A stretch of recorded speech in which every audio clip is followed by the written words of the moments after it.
রমজান মাসকে কেন্দ্র করে যে একটা হাদিস তারা প্রচার করে, যে রমজান মাসকে 3 ভাগে তারা ভাগ করে। প্রথম 10 দিন হচ্ছে রহমত, দ্বিতীয় 10 দিন মাগফিরাত, তৃতীয় 10 দিন হচ্ছে কি নাজাত। তারা এটা বলে থাকে, তার মানে তারা বুঝাচ্ছে আল্লাহ ওকেজু, মানে আল্লাহ প্রথম 10 দিন রহমত দিতে পারবে, পরের 10 দিন রহমত দিতে পারবে না, আল্লাহ রহমত শেষ হয়ে যাবে। নাউজুবিল্লাহ বলবেন না।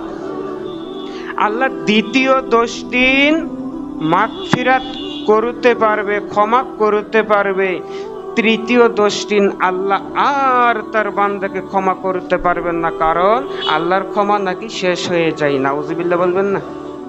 অথচ আমরা কোরআনে প্রায় আয়াতে আমরা দেখি যে আল্লাহ ক্ষমাশীল। আল্লাহ কিশীল? আপনি যখনই আল্লাহর কাছে ক্ষমা চাবেন, আল্লাহ তখনই ক্ষমা করে দিবেন।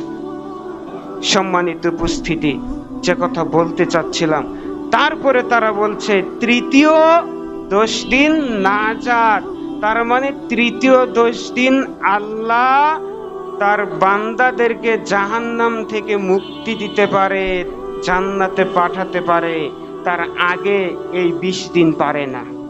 এটা তারা বলে, তাই না?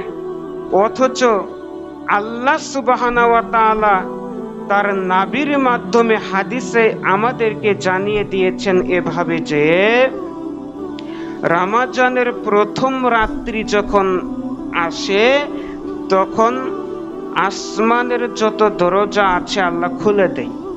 সুবহানাল্লাহ বলবেন না। আরেকটা হাদিসে এসেছে ইযা কানা দাখলা রমাদানা ফুতিহাত আবওয়াবু রহমা, যখন রমজান মাস আসে তখন আল্লাহ তার রহমতের দরজা খুলে দেন। এখন কি হাদিসে এইভাবে আছে যে রহমতের দরজা রমজানের প্রথম 10 দিন খোলা থাকবে, পরে 10 দিন বন্ধ থাকবে, এরকম হাদিস আছে? কথা বলেন নাই। তার মানে প্রথম থেকেই রমজান মাসের মানে পুরা মাস রহমতের দরজা কি থাকবে? খোলা থাকবে। তারপরে তারা কি বলে যে এই মাসে তারা বলে যে প্রথম দ্বিতীয় 10 দিন আল্লাহ ক্ষমা করে, তারপর আর করে না। তো এটাকে কেন্দ্র করে এখন আপনাকে হাদিস দিচ্ছি, সেটা হলো আবু হুরায়রা রাদিয়াল্লাহু তাআলা আনহু হতে বর্ণিত, তিনি বলেন রাসূল সাল্লাল্লাহু আলাইহি ওয়াসাল্লাম বলেছেন মান সামা রমাদানা ঈমানাও ওয়া ইহতিসাবান গুফিরা লাহু মা তাকদ্দামা মিন যানবি।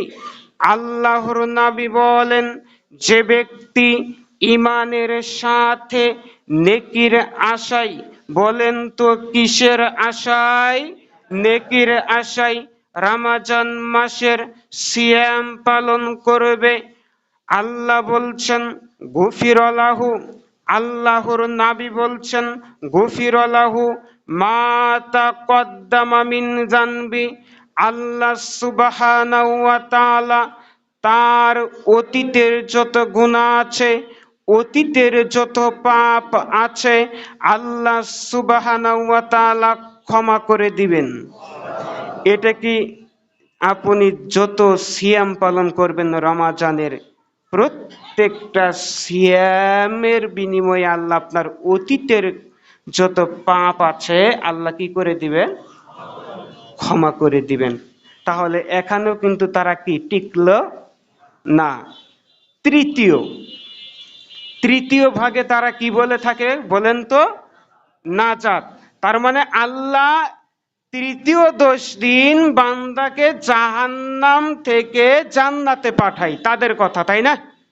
তো দেখেন রাসূল সাল্লাল্লাহু আলাইহি ওয়াসাল্লাম বলছেন যে রমজান মাসে প্রত্যেক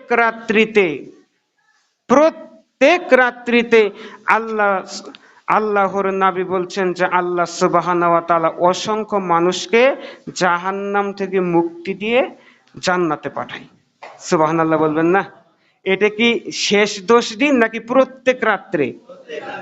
তাহলে তাদের তিনটে যে তাদের হাদিসের যে তিনটে আপনার মানে ব্যাখ্যা বা স্তর, এগুলো কি হয়ে গেল? বাতিল হয়ে গেল, মিথ্যা। তাহলে এগুলো মানা যাবে?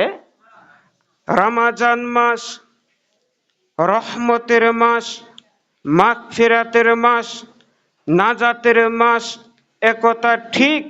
তবে পুরা মাস রহমত, রমাজান মাস পুরা মাস হলো মাগফিরাত, পুরা মাস হলো নাজাত, পুরা মাস বান্দা আল্লাহর কাছে ক্ষমা চাইলে আল্লাহ ক্ষমা করে দিবেন।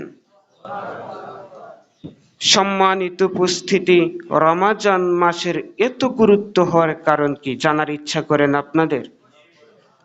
আল্লাহ সুবহানাহু ওয়া তাআলা এই রমাজান মাসে কেন এত ফজিলত দিলেন, কেন এত গুরুত্ব রমাজান মাসের? সেটি হলো আল্লাহ সুবহানাহু ওয়া তাআলা দ্বিতীয় নাম্বার সূরা বাকারার 185 নম্বর আয়াতে বলছেন যে শাহরু রমাদানুল্লাযী উনজিলা ফীহিল কুরআন। আমি আল্লাহ, মানে আল্লাহ বলছেন যে আমি এই রমাজান মাসে আমি কোরআন নাজিল করেছি। সুবহানাল্লাহ বলবেন না? তার মানে এই মাসের এত ফজিলত হওয়ার কারণ হলো এই মাসে আল্লাহ কি নাজিল করেছেন? কোরআন নাজিল করেছেন। তাই এই মাসের অনেক গুরুত্ব, অনেক ফজিলত।